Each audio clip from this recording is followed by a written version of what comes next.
Good afternoon, you're welcome to your news live from AYOGEN from Ondo City. Here are the major headlines. On our local news this morning regarding the 2023 presidency, Tambuwal submits nomination form, promises to unite Nigerians. On our political news this morning regarding the 2023 upcoming general election, ADP merges with 16 parties, signs MOU, National Treasurer. On our business news this morning, Group Partners Bankers Committee on Financial Literacy. On our sport news this morning, AFCON qualifiers, Eagles draw Sierra Leone, Guinea-Bissau, Sao Tome. On our health news this morning, sex tape, Christland school pupils need therapy, not cover-up, says the psychologist. On our foreign news this morning, Russia will not use nuclear weapons, foreign minister says. And on our entertainment news this morning, Davido set to tour North America in June. So full details coming up next.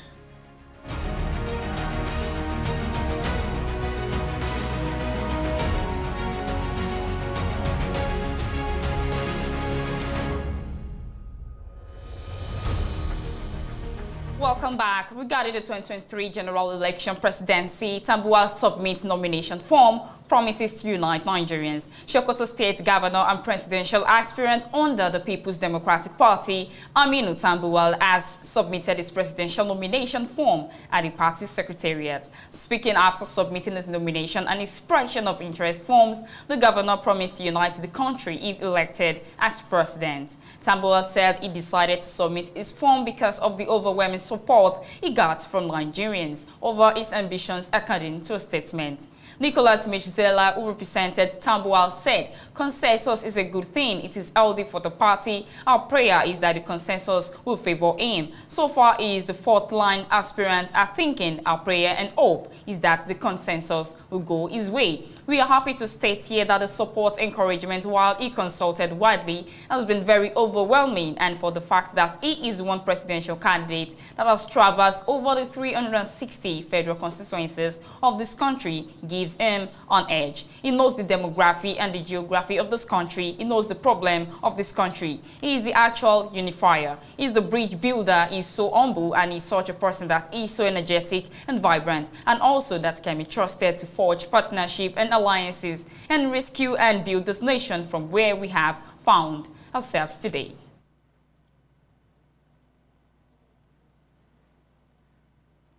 On our political news this morning regarding the 2023 ADP merges with 16 parties, signs MOU, that says the National Treasurer.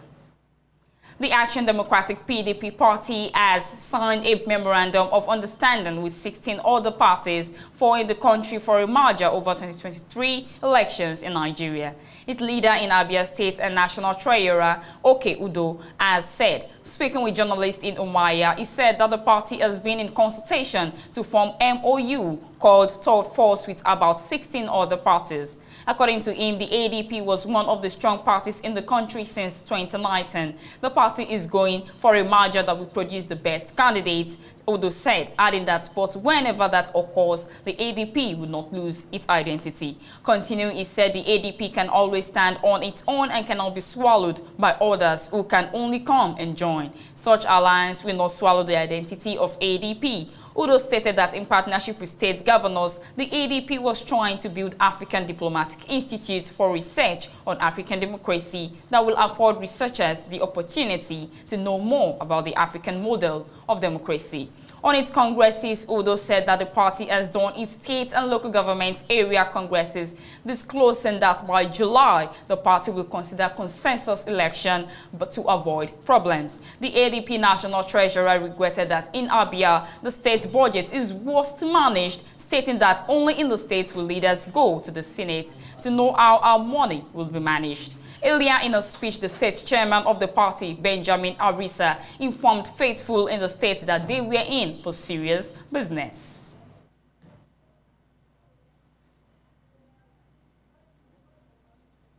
On our business news this morning, Group Partners Bankers Committee on Financial Literacy. Junior Achievement Nigeria has entered into a partnership with the Central Bank of Nigeria Bankers Committee to spread financial literacy awareness among other young people across the 36 states in the country. Jan said in a statement that members of the Bankers Committee visited secondary schools on Financial Literacy Day as part of the celebration to mark the Global Money Week with the theme, Build Your Future, Be Smart About Money. The statement described Global Money Week as an annual globe awareness that emphasized the importance of ensuring that young people were financially literate through information, skills, attitudes, and behaviors needed to make sound financial decisions and achieve financial well-being. It stated that this year, JAN, in partnership with the Bankers Committee, celebrated the Global Money Week with a 6-day series of events and activities, including the Financial Literacy Day in select schools across the nation. The program, according to the statement, was designed in a way that connected diverse financial institutions to junior achievement Nigerian schools, and leaders in the financial institutions served as mentors to JAN students based on the financial literacy modules created by it. Commenting, the Executive Director JAN Folúṣọ́ Gbádamọ́sí said, raising children and youth to excel as financially independent adults takes intentionality. As an organization aware of this, every year, the Global Money Week is one we look forward to and another opportunity to invest in the lives of young people.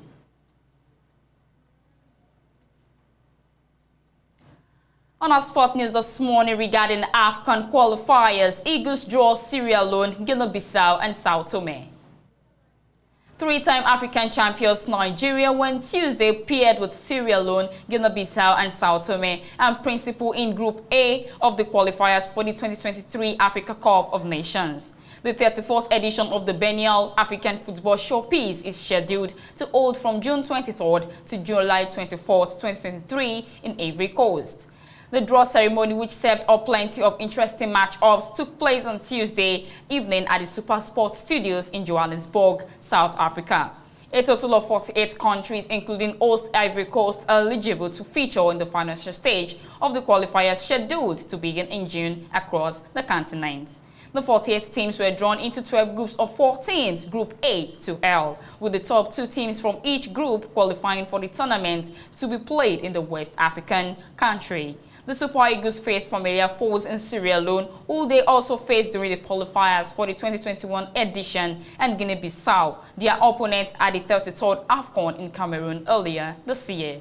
Reacting to the draw's Atlanta Olympics gold medalist Abiodun Obafemi and under-17 World Cup qualifier Dele Ajiboye admitted that the Eagles were handed a tricky draw. I think that with recently what happened, the idea of concluding too early that a team is favorite should be discarded, Obafemi said. We know that there are no minors in Africa, and I think this kind of group is a tricky one because we are not going to get it easy, Ajiboye added. There is no easy group anymore because we've seen what happened in the past, and I just hope that the Eagles can get the job done and qualify from the group.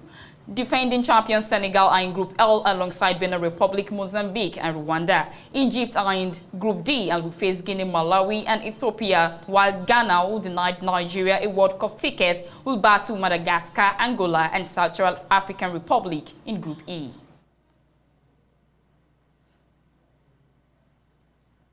On our health news this morning regarding the sex tape, Christline school pupils need therapy, not cover-up, says the psychologist. A clinical psychologist, Oluwakemi Akintoyose, has advised parents of Christline school pupils who were alleged to have been caught engaging in sexual acts in a viral video to ensure that the pupils undergo therapy and get all the necessary psychological care. In an interview, the expert said the children involved have already formed opinions and ideas that only special care can change. Recall that a sex tape involving some minors from the upscale school, including a 10-year-old female student, went viral, sparking outrage and condemnation. The alleged sexual acts took place when the pupils traveled to Dubai in March to take part in the World School Games, a 4-day annual competition with schools from all over the world. The incident became public when Obi Franklin, a talent manager, accused the school of complicity in the sexual violation involving the 10-year-old girl. Talking to his Twitter handle at Uber Franklin 1 on Sunday night, he tweeted, "Just got off the phone with a friend of mine. His 10-year-old daughter was selected to represent a school at the World School Games in Dubai. His daughter was actually raped by fellow students, videotaped and posted on Instagram, and the school concealed it for a month. Following outcry from Nigerians, the Lagos state government shut down all the 7 branches of the Christland school indefinitely. An investigation has also been launched by the Lagos State Police Command to unravel what actually transpired. The police said if necessary, it will seek the assistance of the actual International Criminal Police Organization. Reacting to the incident, Akintoye blamed the alleged sensual violation on moral decadence in the society. The psychiatrist noted that so much has gone wrong while principles have been broken in terms of moral instructions and value system. She said now a whole lot of children are exposed to quite a lot of things and that they shouldn't be exposed to, especially with the advent of the social media. The internet has given a leeway into all sorts of vices. It boils down to the discipline which is also no longer there. Children now have so much freedom and liberty. We don't want them to suffer like we suffered, but then again, it's also having a ripple effect. Akintoye said discipline, effective communication, and personal morals are things parents should pay attention to when rising to their words. It's not just about focusing on the academics. Unfortunately, the society has not also helped because parents have to work and there is no proper monitoring, she added. The psychologist stated that when children are left alone for too long, they have the tendency to try out unimaginable things. They are fragile and there are so many things that could have led to this fortunate incident.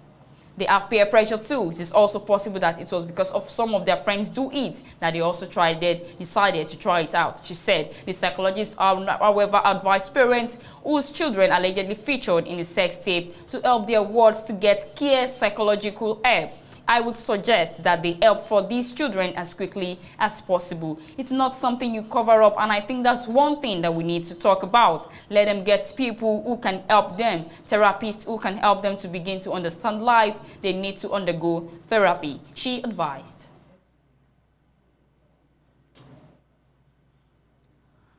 On our foreign news this morning, Russia will not use nuclear weapons, Foreign Minister says. Russian Foreign Minister Sergei Lavrov said Tuesday that this country would not use nuclear weapons during its invasion on Ukraine. Lavrov, who does not make military decisions for Russia, made his comments as Ukrainian President Volodymyr Zelensky continues to sound alarm bells about the possibility of Russia utilizing nuclear weapons in the war. Russia was intensifying its attack on Ukraine on East Thursday as it seized a frontline city and sought a decisive victory in Mariupol, prompting Western governments to pledge more arms and sanctions. Thousands of Russian troops backed by artillery and rocket baggages were advancing in what Ukrainian officials called the Battle of the Donbass.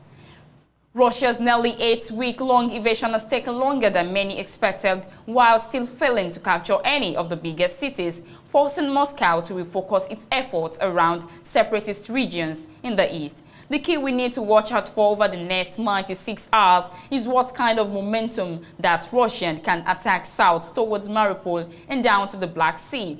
The Russians are really focused on creating the land bridge from the Donbass region all the way to Crimea. Retired Lieutenant General Richard Newton, as she said during a Tuesday appearance on News Nation Prime last week, after Ukrainian forces sank Russia's flagship vessel of the Black Sea, Zelensky began voicing fears that Russia could deploy nuclear weapons. And lastly, on entertainment news this morning, Davido set to tour North America in June. Award-winning Nigerian singer David Adeleke, popularly known as Davido, has announced his North American tour, set to kick off by June. Posting a picture of the tour schedule, the Afrobeat star made this known via his Twitter page on Tuesday. I miss my fans in North America so much I had to put together a short run just to come see you all, he tweeted. Hinting on a new album, Davido also stated he might preview some of its tracks during the show.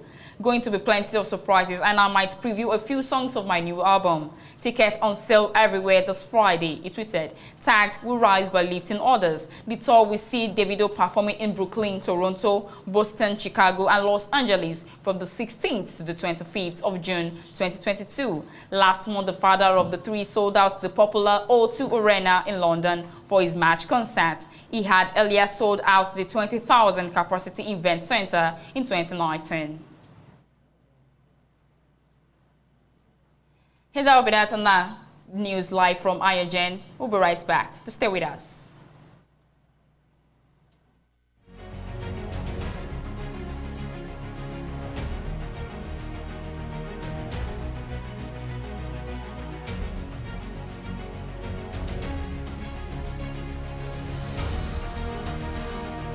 Welcome back.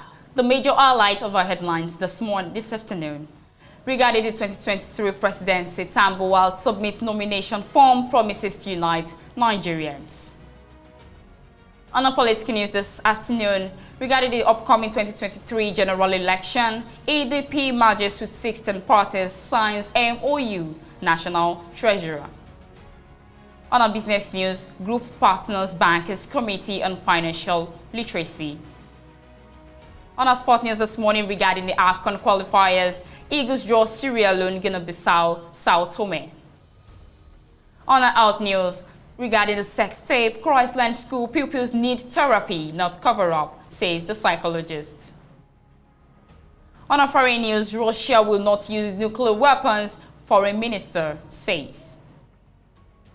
On entertainment news, Davido set to tour North America in June. And that will be that on our news at 12. I remain Makanjola Oluwatosin Esther. Do have a very wonderful day.